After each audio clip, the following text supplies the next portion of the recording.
donc c'est plusieurs milliards de dollars, ne serait-ce que déjà les moteurs. Alors le moteur qu'on livre, les moteurs qu'on livre à Airbus et à Boeing sont des moteurs franco-américains. Donc de par le partenariat que je vous ai indiqué, ce moteur, il a un contenu 50% français, 50% américain. Donc quand ces moteurs, si ces moteurs sont livrés aux États-Unis, ben, il y a une taxe sur la partie française. Voilà.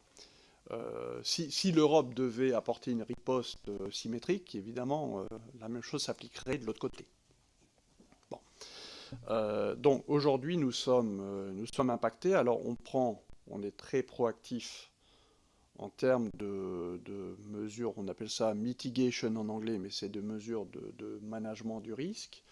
Donc en travaillant sur l'optimisation de nos flots, de nos flux, et notamment, bon, il y avait un certain nombre de pièces, par exemple, qu'on fabrique dans un pays qui transite par les États-Unis pour à la fin livrer une compagnie américaine, une compagnie aérienne qui n'est pas américaine. Donc dans ces cas-là, évidemment, on optimise nos flux. On évite de passer par les États-Unis s'il n'y a pas de transformation de la pièce qui est nécessaire. Donc on fait tout un travail d'optimisation de nos flux. Et donc ça permettra déjà de contenir un petit peu le sujet.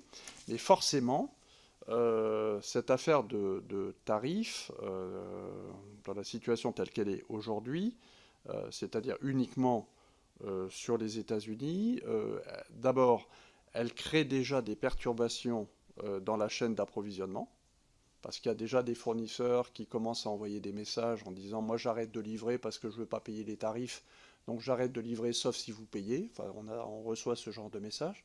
Donc il y a déjà des perturbations dans la chaîne d'approvisionnement, en fait. Et par ailleurs, bah, évidemment, nous, on va engager une discussion avec nos clients américains sur bah, le paiement de ces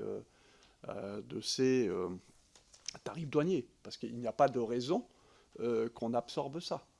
Donc à la fin des fins, ma conviction, c'est que c'est évidemment une mauvaise nouvelle pour tout le monde, mais c'est surtout une mauvaise nouvelle pour nos clients américains.